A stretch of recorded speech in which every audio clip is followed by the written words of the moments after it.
Good evening, everyone. Welcome to this session. I'm happy to see that you showed up. You know, sometimes when people hear they're going to have an educational session, I heard it before. I know all that stuff. I don't need to listen. That's your choice. But I think tonight you might find a few things that are interesting, a few things that you might want to take a couple notes on. So I recommend when I'm giving this presentation this evening that you have a pencil and paper. Get one handy, because there are going to be some things that you can write down that are going to help you be a better listener and a better person. So we're going to try and give you some ideas tonight. As we go through this, I'm going to be showing some slides, and I'm also going to be talking to you. And what you will see is that this is going to be presented similar to a webinar that I have given a few times before. So that's the focus tonight. For me on my pathway is to try to give a presentation that's similar to a webinar. So let's go to our screen sharing, and we want to go to advanced and the beta, share, and I'm going to open up.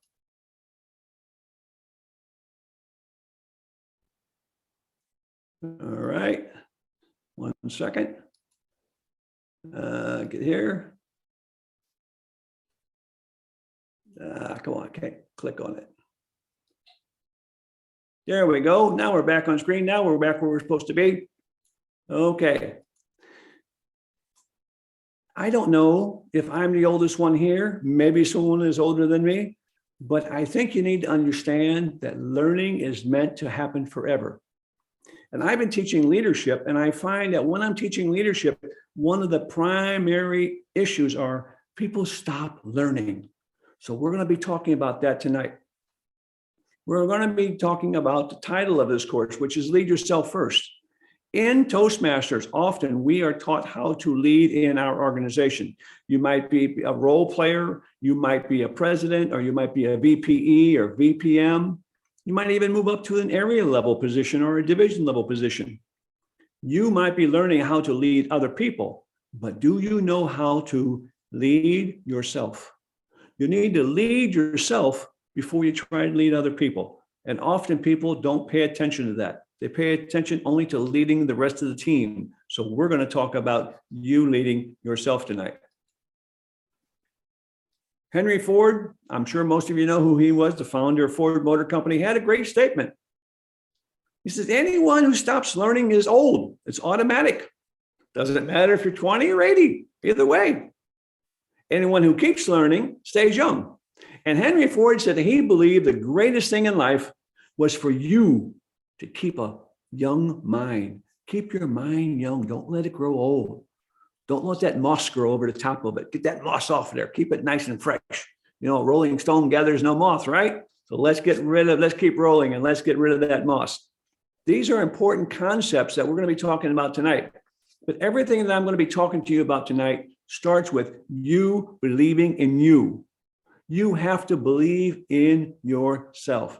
Too often we find people, maybe our spouse, maybe a colleague at work, maybe some friend, who occasionally forgets that they're not supposed to tell you bad things. And then, why are you trying another speech?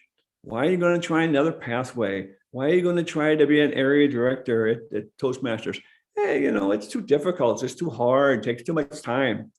You need to have the belief in yourself that you can do it. There's very few things in life that you cannot do. There's a couple, you know, us men, we don't have babies. That's kind of difficult. But for most people, you can do almost anything that you want. And all you have to do is have a plan and execute it. So what we're going to be talking about this evening is your lifetime leadership learning. This is lifetime learning from now for the rest of your life, no matter how old you are. Doesn't matter if you're 20 or 80, you still can continue to learn. And I'm going to show you a way to progress through that. The first one is your personal habits. We will talk about that in just a moment. Personal habits. What are your past habits and your current habits? Once we know those, we have to find out, do you have the enthusiasm? Are you excited? Do you really, really want to get better? Or you just want to, I'm done, I'm retiring, I'm taking it easy. I get asked this question all the time. I'm 74 years old. I could retire tomorrow, but I don't want to. Life is too exciting. I'm learning new things, going to new countries, talking to new people like you tonight. It's exciting. Why would I want to go retire and take it easy and do nothing? Makes no sense, not to me at least. When we talk about continued learning, we're going to talk tonight about learning from others, people around you, people you know, and learning internally, learning about yourself. We want you to learn both about yourself and learn from the people that surround you, that are around you. We also want you to develop those skills, grow those skills. I won't be talking much about this, only a little tonight, because inside Toastmasters, you hear about growing all the time. So I don't want to stay on that same subject all the time. And then last is your capacity to be a leader. Can you be a leader in this organization? You know, right now, your club is looking for the next president. Who's going to be the president next year? Who's going to be the secretary or the VPE or the VPM next year? So some of you are going to have to step up. We got to be looking for those leaders. If we're looking for them, we're going to find them, and that's going to be good, because what we're going to do is we're going to help you grow. You follow that yellow arrow from the beginning to the end. It's all about you. It's not about the club. It's not about your family. It's all about you. So my focus tonight is on you as an individual. That's why I hope you got a pencil and paper to take a couple notes. You might find something interesting to write down. Now, why in the world would I be able to teach something about leadership and about listening? Well, I was very, very lucky. I spent 26 years in the military and was trained to be a leader, many schools about leadership in the military. And then I taught it at the university level for 2 years. 2 years I taught leadership. Now we only have 6 universities in all the United States that teach leadership. That's all.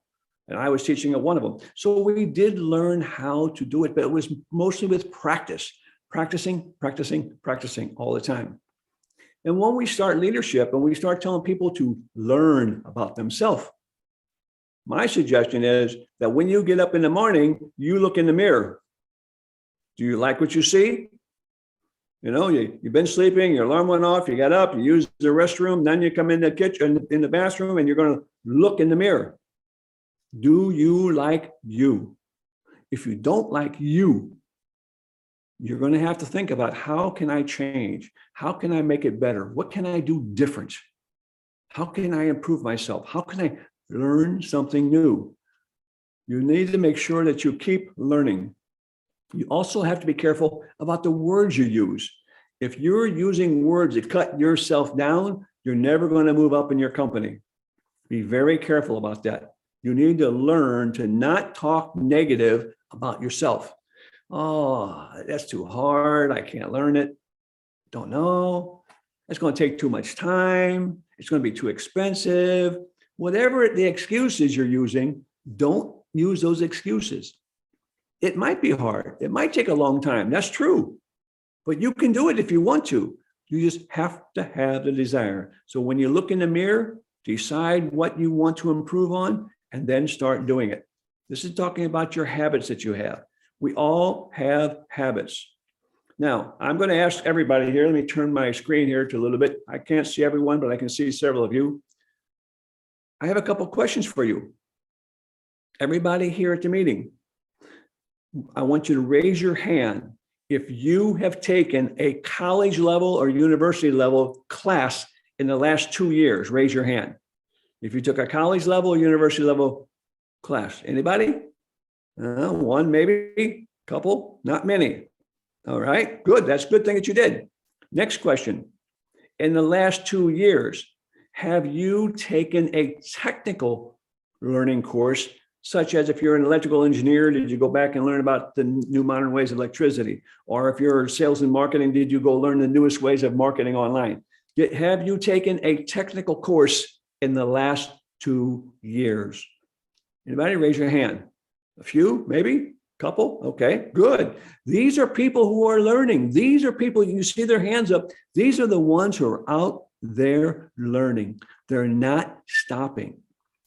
Henry Ford said, don't stop learning. Keep it going. And he's absolutely right.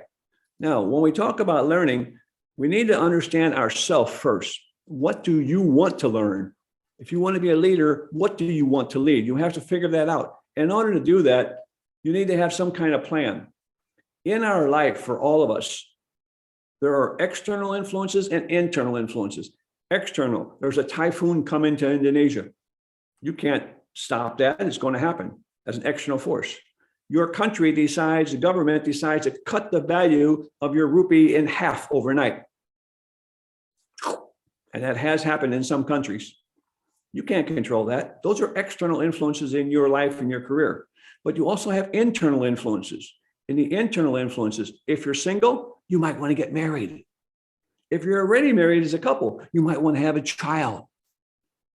You might say, I want to change my occupation. I know a lady who lives in Singapore and she works in logistics. She decided that she wanted to leave Singapore, go back to Jakarta and work in logistics in Jakarta. Her decision. She gave up a good job to take a second job, but it was her decision. We have internal influences of ourselves. These external and internal influences help us shape our goals and figure out what we want to do for a goal for a living. Once we know that, we need to look at our strengths, our weaknesses, and our opportunities. What are you good at? I recommend that if you're good at something already, get better in the same direction. Keep going. Don't try to be so diversified that you're good at nothing, but bad at everything. Don't do that. I want you to be good at something and stay on that path.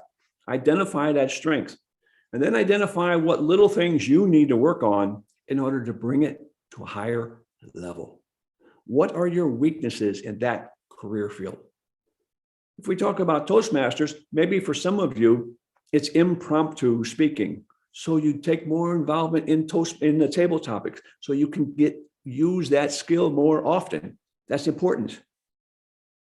Or maybe in Toastmasters, you think that you need to give better team leading, and there's several modules in team leading. Work on your weaknesses.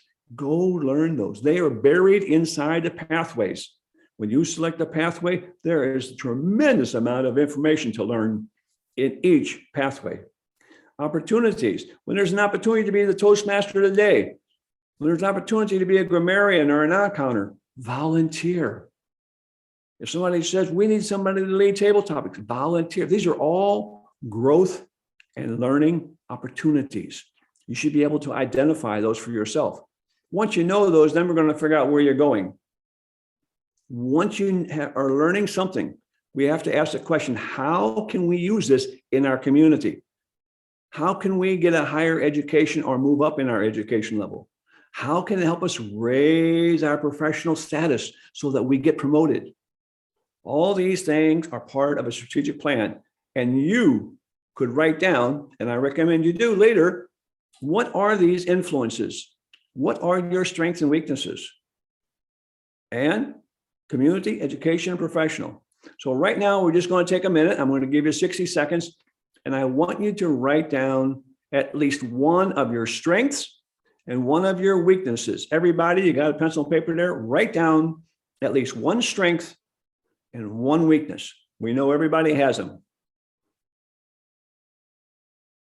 For me, my weakness used to be patience. I had no patience, and I had to work very, very hard to build my patience when dealing with people.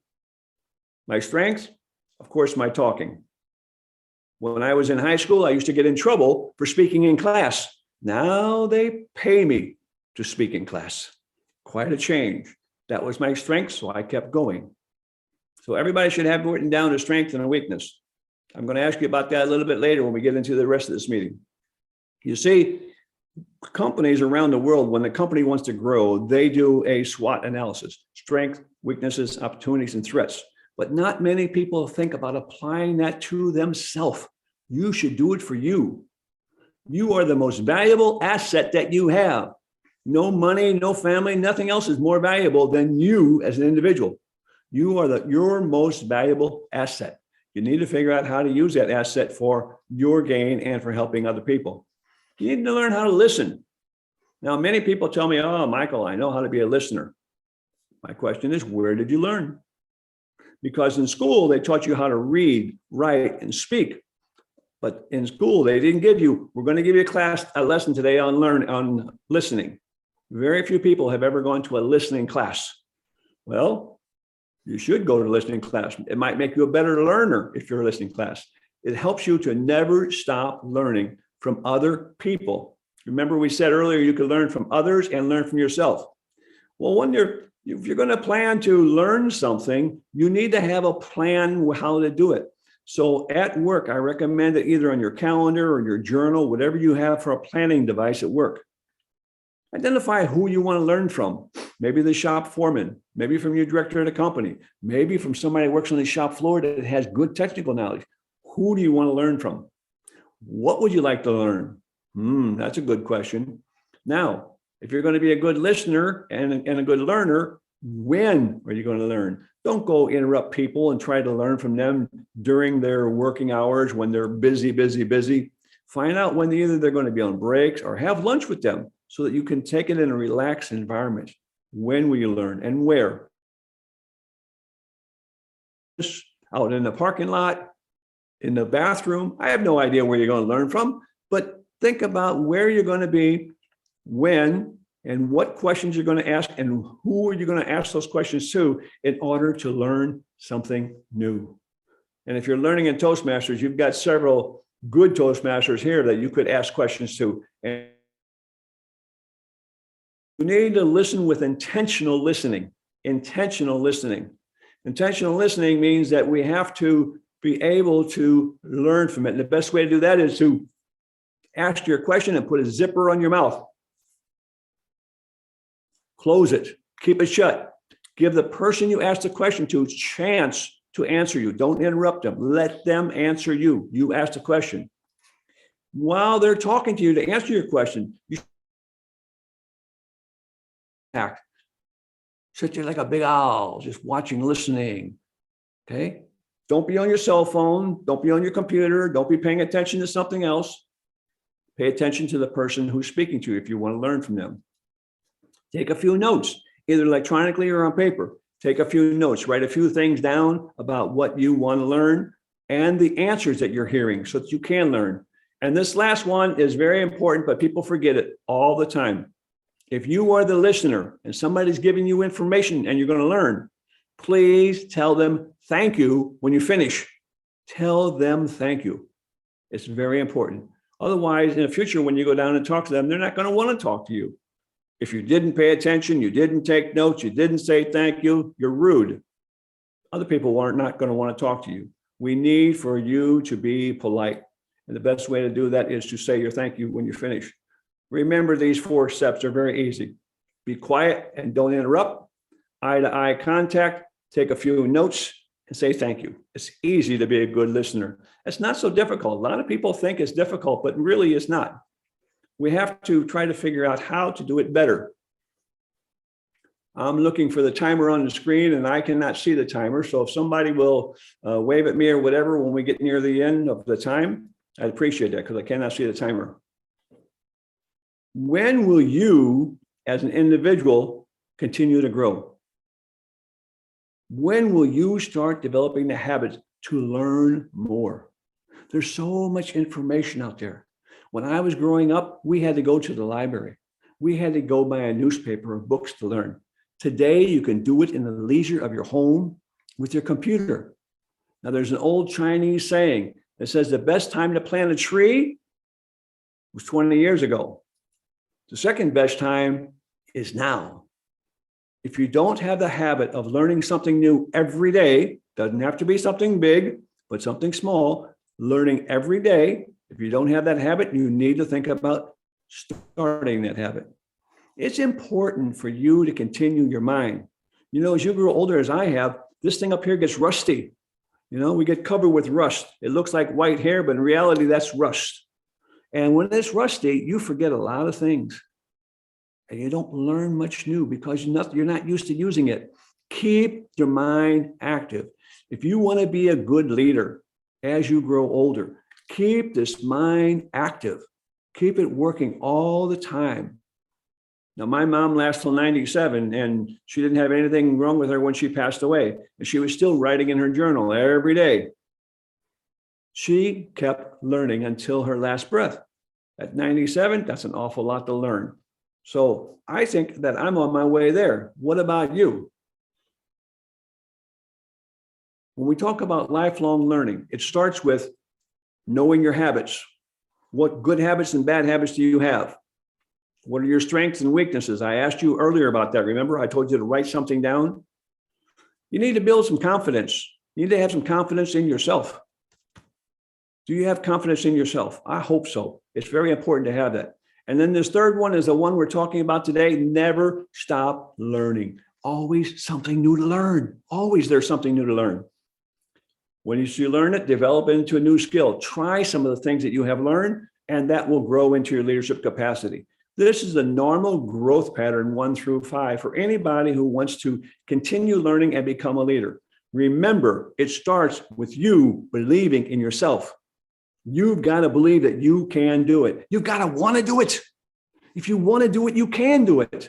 It just takes a matter of time and effort. You have to put that into. You can be a great listener. You can be a great leader, but you have to want it. If you don't want it, it's not going to work. Ann mentioned earlier that I have written some books, and this was my latest one that I wrote called Lead Yourself First. Because if you want to be a leader in Toastmasters, at work, or in your family, if you want to lead others, you need to know how to lead yourself first.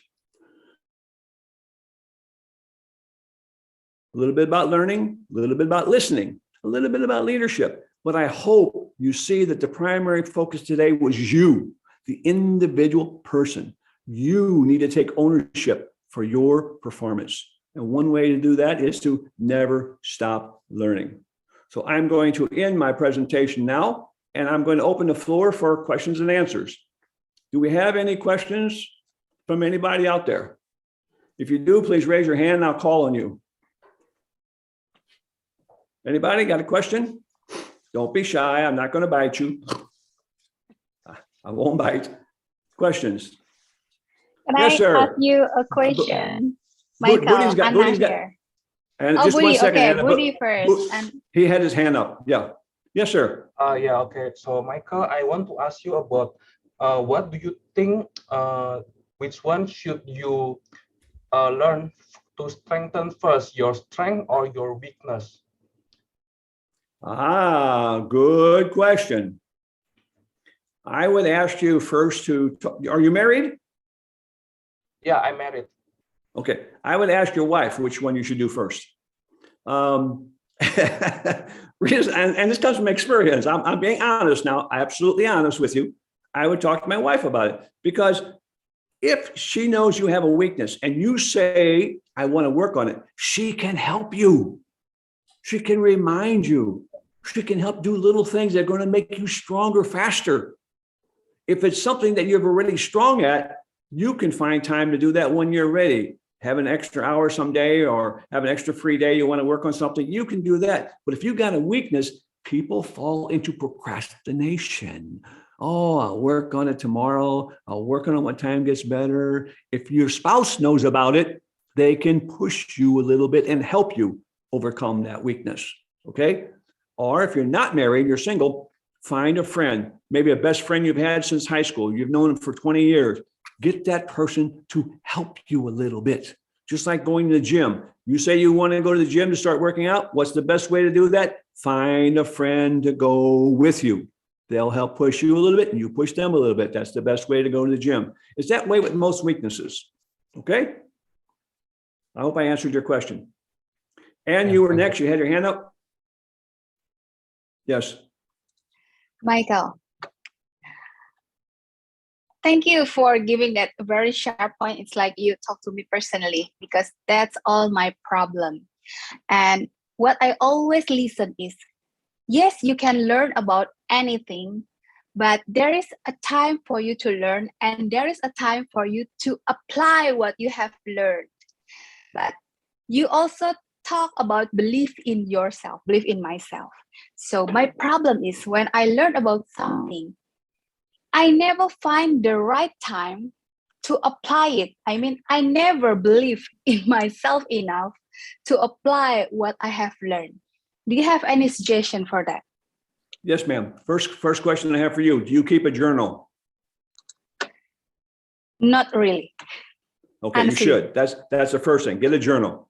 Look at that journal and say, this week I did learn about listening and I want to be a better listener. So you open up your journal, you turn it on Tuesday and Thursday. Tuesday, 10 o'clock, Thursday, 2 o'clock. Those are 2 times during the week when I'm going to go out and ask a question of somebody, and I'm going to close my mouth, maintain eye contact, take a few notes, and tell them thank you. You're going to practice what you've learned. My red color is blinking, so I'll be stopping here in just a moment. But the idea is, if when you learn something, you say, I need to do it, write it in your journal. Hold yourself accountable. It's a good way to stop your procrastination. And if you say, well, I'm not really procrastinating, turn the pages back and see how many things you said you were going to do and you didn't do.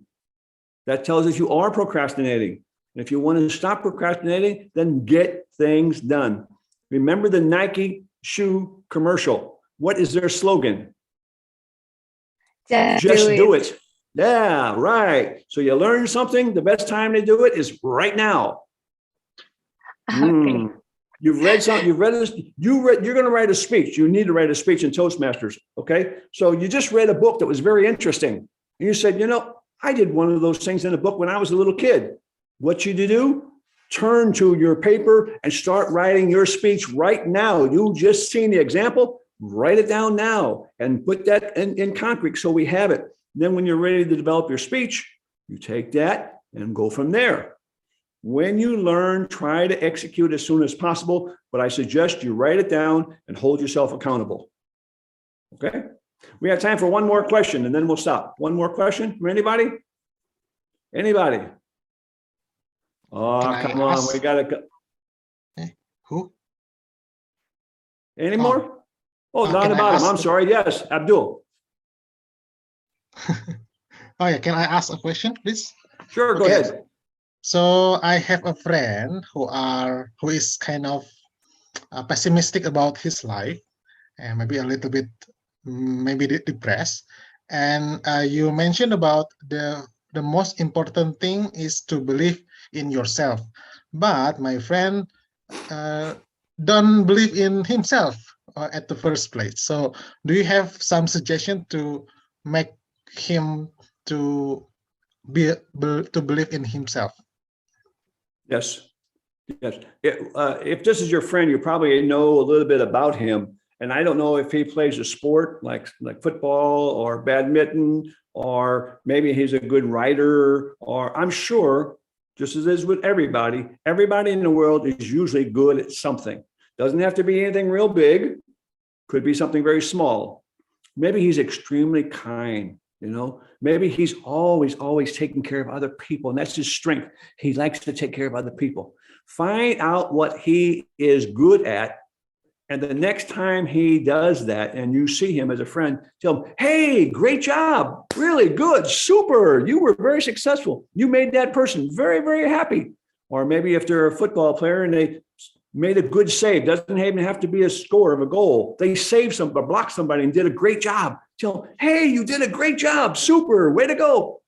Let him know what he is doing right. Point that out. This will help him to build his confidence. And then when you go to the next subject with him, he says, oh, but I don't know if I can or not. You can say, look you want to stop that guy when he was trying to score a goal, and you did. You were successful. You can be successful at this also. You want to compare it. So find out something that he's successful at and use it as a point for him to go forward and be confident. And for everybody on the screen, if you have children or grandchildren, this is a great way to help your kids. When you see that they are good at something, accentuate that, blow it up, tell them, hey, wonderful, let them know so they'll build their confidence. All right. So this ends my presentation.